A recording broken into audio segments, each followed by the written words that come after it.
A guerra de mercados, chamada globalização, ela acaba beneficiando a todos? Ela acaba beneficiando quando há trocas mútuas e livres dentro de um contexto institucional, né, que evite fraude e abusos. Porém, o próprio termo guerra eu já considero pejorativo. Eu não vejo exatamente como uma guerra. Quando empresas estão competindo para atender a demanda, o tirano, entre aspas, é o consumidor. A satisfazer a demanda. Tem uma frase de Ludwig von Mises, da escola austríaca, que acho que resume bem isso que a gente está falando. Não é porque as pessoas bebem...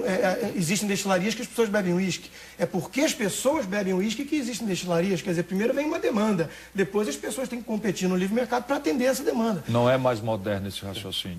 Por que não? Não é porque um africano miserável está informado pela televisão de todo o padrão de consumo que é referido crescentemente à felicidade. E ele não dispõe da menor chance de acessar a isso. Estou falando dos africanos para não falar dos nordestinos. Esse é o lado do pejorativo. Mas quem não está protegido da propaganda que induz não, mas não é consumo, propaganda. Não é propaganda, política? nem eu acho que deva se restringir o acesso das pessoas. Minha opinião é um pouco complicada, porque eu não gosto de manual. A questão é assim, falamos do Brasil. O Brasil é uma potência intermediária, nós somos a 15ª economia industrial do planeta e temos o que perder. Ponto final, nós temos o que perder. As condições de consumo, quer dizer, o padrão aspirado de consumo, o padrão desejado de consumo, é a única verdadeira globalização. É a única. E é um padrão de consumo que vem na esteira da afirmação de identidades culturais que não são as nossas. Já tem aí uma outra digressão para outra hora a gente refletir. Eu me preocupo muito com a perda de identidade cultural, porque isso informa como é que a gente se relaciona, como é que a gente se vê no mundo. E não é para fazer muro contra ninguém, não. Eu acho que no futuro a liberdade deve ser absoluta, para tudo. E o auto-juízo, o auto-arbítrio deve ser o grande juiz de todos. Porém, a verdade não é, nesse momento, assim. Por quê? Porque eu padronizo o padrão de consumo, eu digo a um jovem africano, um jovem chinês, um jovem brasileiro, um jovem indiano, quais são os elementos, até inconscientes, de felicidade, de aceitação pelo grupo, qual é a estética que ele deve ter, isso está padronizado. Mas as condições de produzir... Constantino, as condições de empreender são dramaticamente nacionais. É o que eu vou refletir amanhã com a garotada, com a companheirada lá no fórum. As condições de empreender reais, esqueça qualquer paixão ideológica e vamos refletir sobre isso. Primeiro, a condição de financiamento é global? Cada vez mais, sim. Cada vez menos é assim, pelo amor de Deus? Não, você tem dinheiro. Cada vez menos é assim. A condição de financiamento hoje no mundo, o Brasil desconta um duplicata aqui em Porto Alegre, hoje à tarde, 1,75 ao mês. Você toma emprestado a 1,75 ao ano no Japão. Bom, na Europa, nos Estados Unidos. Temos que fechar a roda. Mas vamos aqui. O domínio tecnológico. Temos que fechar aqui. Primeiro o doutor Rodrigo, depois tem que falar... Só 3 assimetrias para a gente deixar. O domínio tecnológico é disponível globalmente? Pergunta se o Brasil pode vender avião Tucano para a Venezuela. Não vende o avião Tucano da Venezuela porque a estupidez da política externa norte-americana proíbe o Brasil de vender avião da Embraer para a Venezuela porque tem componentes tecnológicos embarcados no Tucano que o Brasil não produz. Esse é um aspecto negativo quando se fala em guerra de mercados. Por que o Jorge Gerdau tomou uma decisão de abrir uma usina de aços planos nos Estados Unidos e não em Ceará, em Fortaleza? Pelo contrário, brigou conosco no Ceará para não deixar a gente fazer uma lá. Porque os americanos introduziram uma distorção que é protecionista, porque são pouco competitivos em aços planos, estão administrando decisões de investimento mundiais para local a reconversão industrial siderúrgica. Que bom que o Ciro Gomes reconhece que o protecionismo é ruim. Não é ruim, não. É ruim. Depende. Os americanos pagam a conta, é um subsídio. É lobby do Não, mas eles estão financiando a reconversão industrial. Vamos entender o pensamento do doutor Rodrigo até o final, porque ele não conseguiu fechar ainda. Certo. Bom, o que acontece? O Ciro está falando de uma coisa que é verdade. Os juros, por exemplo, não é igual no mundo inteiro, não é unificado. E o câmbio? O câmbio também não é. Um dos principais motivos disso são as barreiras artificialmente criadas por governos locais. E os impostos. E os impostos. E o sistema tributário. Eu gostaria de falar uma coisa. E o nível de capacitação do capital Você entra na humano. Amazon, aliás, o avanço tecnológico está permitindo cada vez mais isso. Você entra na Amazon, no site da Amazon, qualquer um pode entrar hoje, e procura por um computador novo da Sony, vai o padrão. $900 você compra em qualquer lugar dos Estados Unidos, chega no Brasil, custa R$5.000. Isso é insumo, isso é produtividade. Eu quero entender por que eu tenho que pagar R$5.000 por algo que um americano muito mais rico paga $900.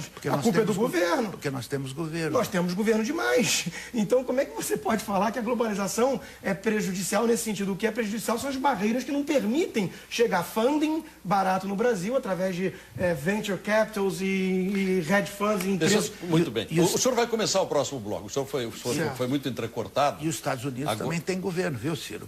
Por isso que eles fazem aquilo. O mundo inteiro tem governo. Claro, o mundo inteiro tem governo. Portanto, agora, não é possível que a gente esteja certo e o mundo inteiro errado. Mas a gente tem mais governo que o mundo todo. Não é verdade. Agora eu vou lhe deixar uma pergunta também. Não é verdade. Sabe quanto é a conta da guerra do Iraque?